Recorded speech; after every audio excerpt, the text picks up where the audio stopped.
Bro बताओ ये कितना साल पुराना होगा। ब्रो हड्डी तो मेनली कैल्शियम और फास्फोरस से बना हुआ होता है, तो कैल्शियम और फास्फोरस धरती से भी पुराना है ना, तो इसकी एज कैसे बताऊं? उसका एज डिटरमाइन करते हैं कार्बन डेटिंग से। पर कार्बन भी अर्थ से पुराना है ना। तो देखो कार्बन का एक आइसोटोप होता है कार्बन 14 और वो एक रेडियो एक्टिव एलिमेंट होती है, तो वो टाइम के साथ डिके होती है।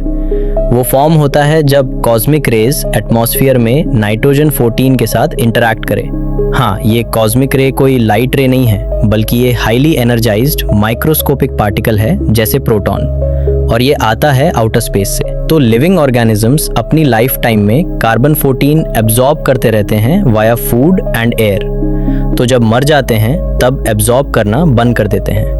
पर वो भी एटमॉस्फेयर में बहुत पहले ही फॉर्म हुआ रहता है ना। हाँ, तो देखो कार्बन 14 के एज से बोन का एज नहीं मापते, वो मापते हैं रेशियो कार्बन 12 और कार्बन 14 के बीच। तो देखो एक एवरेज ह्यूमन में 600 सेप्टिलियन कार्बन एटम्स होते हैं और उसमें 600 ट्रिलियन रेडियो एक्टिव कार्बन होते हैं। यहाँ कार्बन 14 और कार्बन 12 का रेशियो होता है 1:1 ट्रिलियन।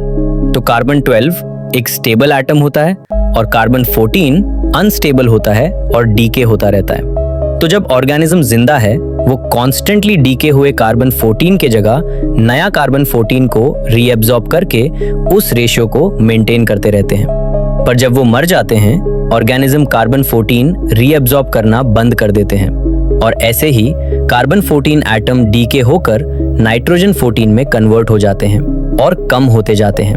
तो इससे कार्बन 12 और कार्बन 14 के बीच में जो रेशियो है वो चेंज होता जाता है। तो कार्बन 14 का एक हाफ लाइफ पीरियड होता है 5730 इयर्स। तो अगर रेशियो 2 ट्रिलियन:1 हुआ तो हम कह सकते हैं ये ऑर्गेनिज्म 5730 इयर्स पुराना है। पर ब्रो ये छोटा टुकड़ा है, इसमें कैसे होगा? तो देखो सिर्फ 1 मिलीग्राम में 7 क्विंटिलियन कार्बन एटम्स होते हैं, उसमें 7 मिलियन कार्बन 14 एटम्स होते हैं। तो छोटा है हमारे आँख के लिए, पर नंबर्स में नहीं।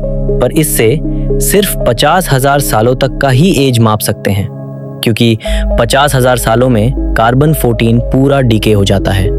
तो ब्रो डायनासोर का एज कैसे पता चला? वो नेक्स्ट वीडियो में।